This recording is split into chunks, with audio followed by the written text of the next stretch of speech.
1, 2, 1, 2. Accounting's coming on a treat. Right, firstly, you all look amazing. So many stylish people in one room. Some of you wouldn't look out of place in a Marshall Ward catalogue. That's for sure.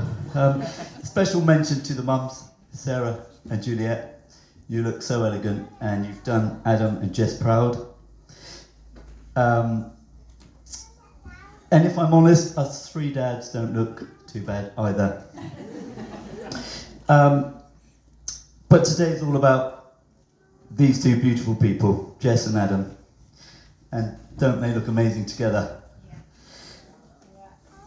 I'm literally bursting with pride. One thing to note, please, if at any stage during my speech it looks like I'm crying, I won't be. I've got hay fever. Just so we're clear on that. Now, etiquette states that father of the bride speech should be between 6 and 8 minutes. And I thought, well, that's not going to happen. It's going to take me at least 3 minutes to stop my legs from shaking. But here goes. Firstly, I want to thank you all for coming and helping Jess and Adam make this day a day that they will remember for the rest of their lives. Some of you have travelled a fair way to get here, and it means so much. Big thank you to Fergus and Joanne, who have travelled over from Ireland.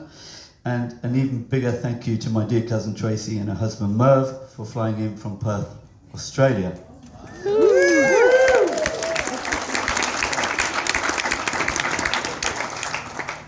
I want to thank Jess's mum, Sarah, who brought her into the world and has been a constant support throughout her life. Sarah, you've done a fantastic job. Thank you.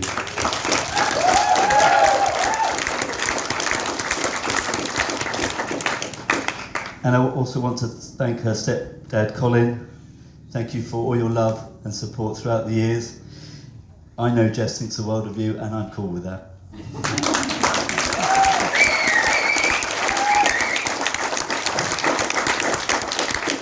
Thank you to Jess's nana, June. Unfortunately, she's not here now, but I wanted to thank her for showing Jess all the unique love and care that you can only get from a grandparent. Thank you, June.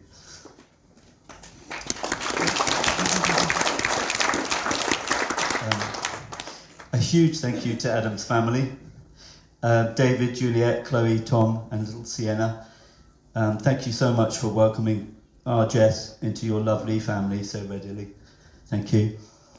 Last but definitely not least, I want to thank someone who has been a good friend and confidant to Jess over the last, actually I thought it was about 9 or 10 years, but I think it might be close to 14. That person who is often the first port of call for Jess's breaking news. Good, bad, and often hilarious. That person is her boss, Jess. Jen, even. So I can't read my own writing. Thank you, Jen. Where are you? Oh yeah, thank you. It means the world to me how you've looked after our girl all those years. Thank you.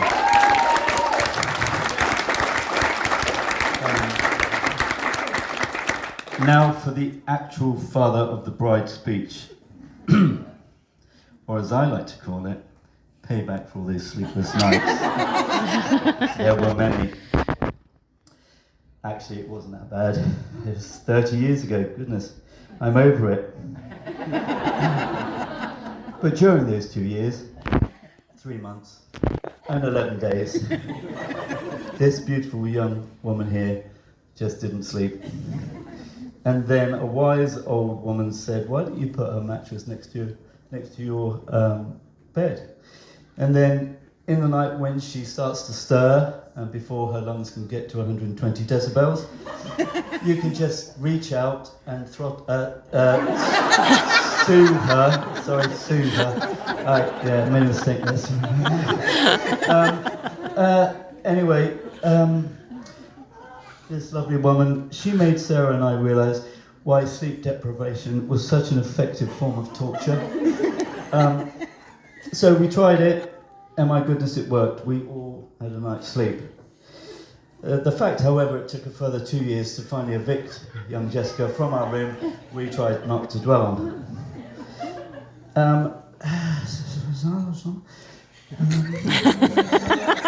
amongst yourselves. Right.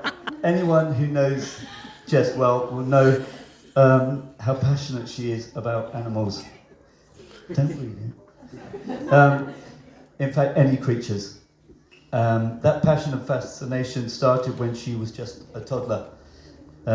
She was a tad obsessed with a tiny crustacean known as a woodlice, or we used to call belly buttons. Now, Jess really, really loved them. Now, Jess, tell everyone what you used to do with these tiny, innocent creatures. I used to eat them. Yes, Jess used to eat them. Often I would look out of the window,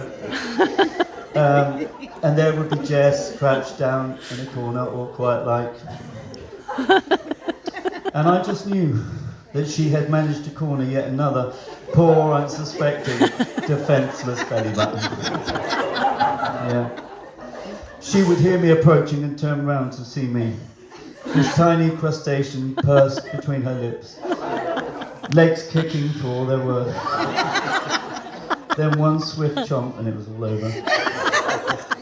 Now my beautiful darling daughter has done so much preparation for this wedding.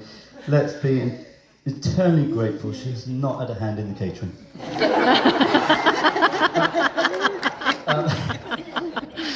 When it comes to animals, Jess has a big heart, a very sensitive heart.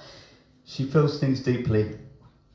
Now her journey to work each day takes around 45 minutes, and she drives through a lot of countryside with a lot of wildlife. You know what I mean, Jen, don't you? Every now and then I will get an early morning call. I look down at my phone and I see it's Jess calling. I check the time and suddenly the dread creeps across my face. I pretty much know what the call is about. Another member of the wildlife community has committed harry-carry on her bumper or windscreen.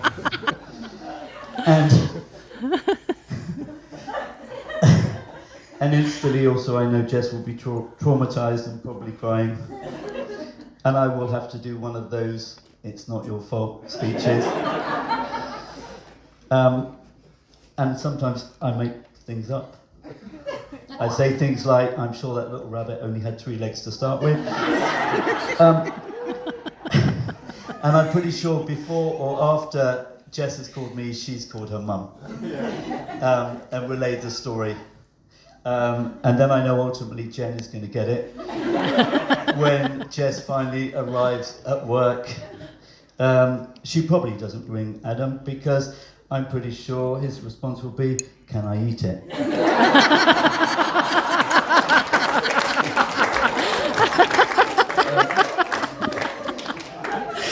Right, I think that's enough ribbing, enough leg pull. You forgive me. It's now time to tell you what I really think about my daughter. I think the hay fever's coming back.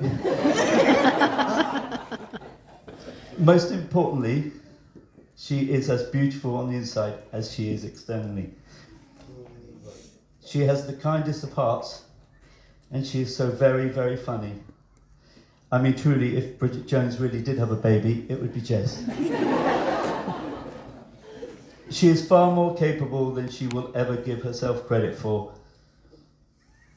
Her 2 main passions in life has been her ponies and her dancing, and she has achieved at the highest level in both these areas, competing at the Horse of the Year show and qualifying for the dance championships at the world-famous Tower Ball in Blackpool.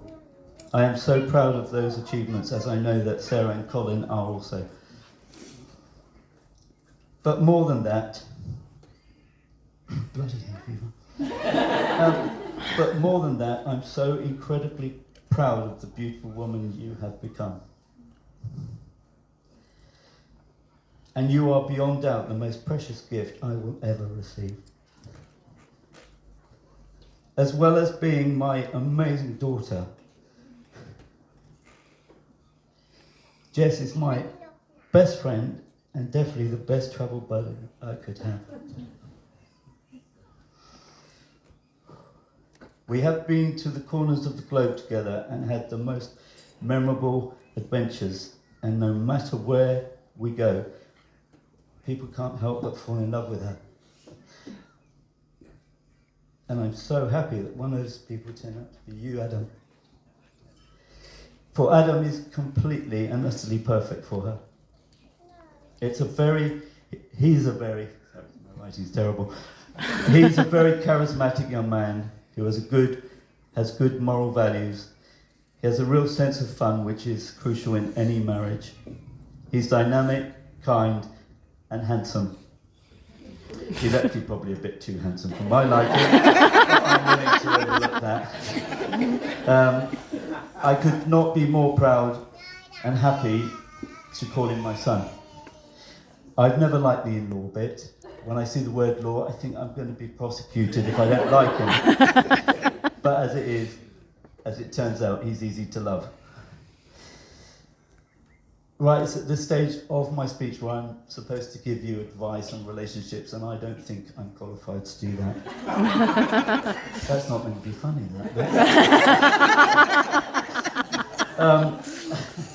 But I do like analogy. Thank you, Hannah. I can't say it, but I love them. I do love an analogy. So, my message to you both is this. Don't let life with all... No, it's not that bit, actually. I've gone ahead of myself.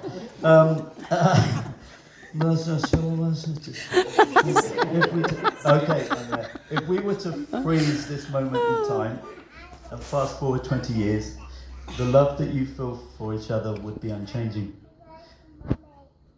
Because you would have been spared all those obstacles, the many curveballs that life throws at you. So my message to you is this. Don't let life, with all its trials and tribulations, change your love. Remember this day often, this moment, and your love. Ladies and gentlemen, for the very last time, please raise your glasses and toast the very happy bride and groom, the new Mr. and Mrs. Salt, Jess and Adam.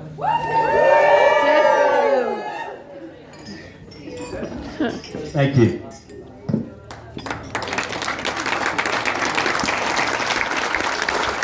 Bless him.